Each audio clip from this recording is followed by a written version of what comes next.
February is I Love to Read Month, and it's an opportunity to highlight the importance of literacy and the joy of reading for everyone at any age. Joining us now with book ideas for the whole family is Angela Torgerson from McNally Robinson. Good morning, Angela. Hi, thanks for having me. Thank you so much for joining us. Now, I just read books to some kids yesterday at a school, and I talked about the importance of literacy, but it's not just important for kids, it's important for everyone, right? It is, yeah. Why is that?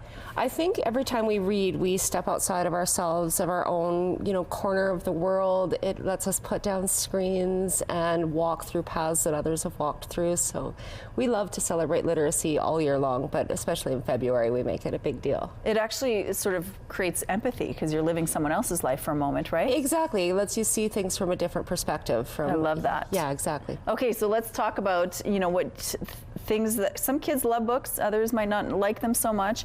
What do you do to encourage your kids to get more involved with literacy? I think the best thing you can do to get kids reading is to try to match the books to their interest.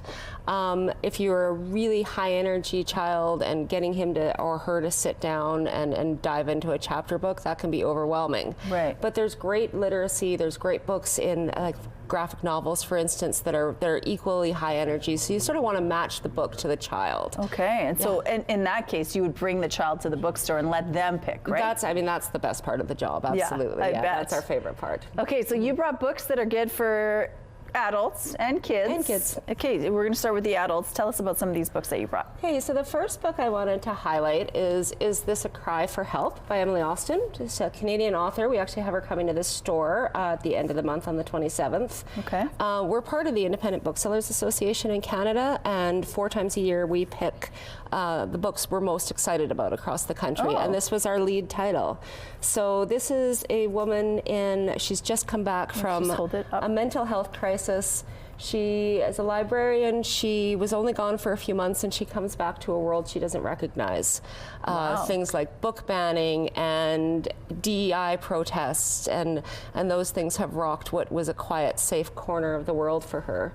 And as she's navigating that, it really breaks down the importance of listening to one another. Okay. In a world where there's a lot of different views out there. Fun. Okay, what else do you have? You have The Winter Witch. I've seen this in a few different places. The Winter Witch. This is another Canadian author, Jennifer Chevalier.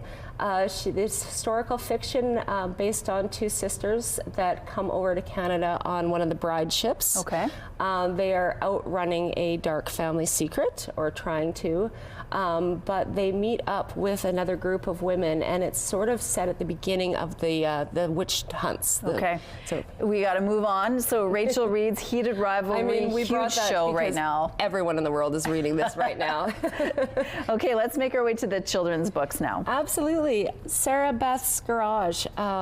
This is just a really endearing story about a little girl who only wants to work in her father's garage. She loves cars, she loves tools, and she's got a grandmother who has some old views and doesn't think that little girls should come to the dinner table with grease on their hands. Okay, I love the illustrations in that one as well. What else do you have here? This is We All Love by Julie Flett, who is, again, another Canadian author and illustrator.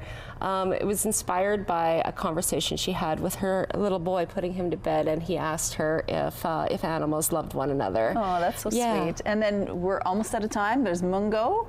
Mungo is just a very charming little story about a fox who sets out on his own for the first time. And then the last one. We have a little bit of time to talk about that one. The last one. 10 shocking facts about capybaras. 10 shocking facts about capybaras. All the things you didn't know about capybaras, set with a lot of humor. Exactly. They love pizza, and they can sleep underwater. Angela, thank you so much for sharing this with us.